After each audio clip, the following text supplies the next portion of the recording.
Close your eyes and picture Paris, 1789. A masked lodge meets in a hidden cellar, beneath a burnt coffee. They call themselves the Phoenix Circle, an offshoot of Bavarian Illuminati. In this dim light, a plan whispers through candle smoke. What if the storm of revolution could be guided by reason alone? Nathan de la Tour, a sharp-eyed former Freemason, slides a coded map across the cable. It shows secret supply routes through Brittany. Historically, peasants rose with pitchforks.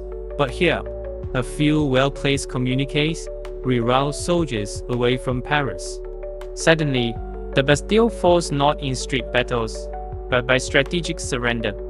Without blood on the bridge, the National Assembly forms faster, and Louis XVI relents. Meanwhile, across the Atlantic, a man named Samuel Hartwell reads French newspapers by limb. He once joined the New York Masonic Lodge, drawn by ideals of liberty and fraternity.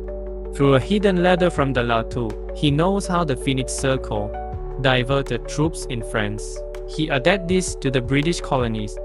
In 1775, instead of Lexington's Minutemen firing shots, diplomats bribed a battalion to walk away. The American Revolution morphs into a series of peaceful blockades and trade embargoes.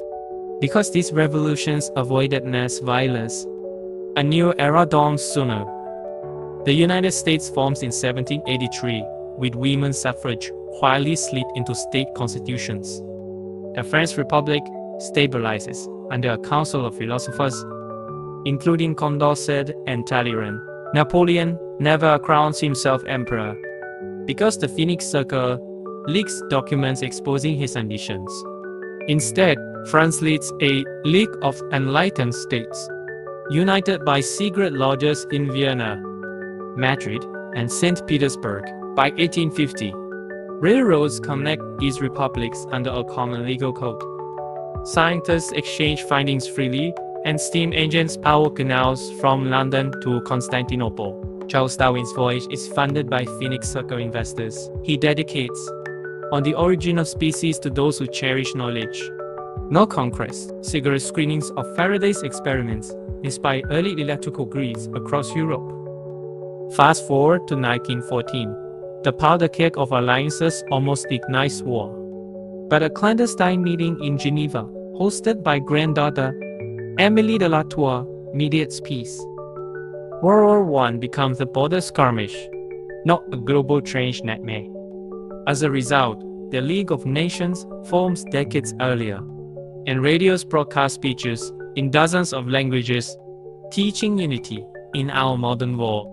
You wake each morning to clean energy and universal healthcare.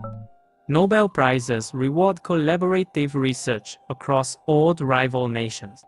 A hidden network of think tanks still calls itself the Phoenix Circle, but they now wear business suits instead of clothes. Their motto, knowledge shapes destiny. All this springs from a single twist. A secret society that chose strategy over slaughter. History could have moved not by cannon fire, but by careful persuasion whispered in dark cellars. And so the world, united, peaceful, curious, holds its shape to that one bearing what if.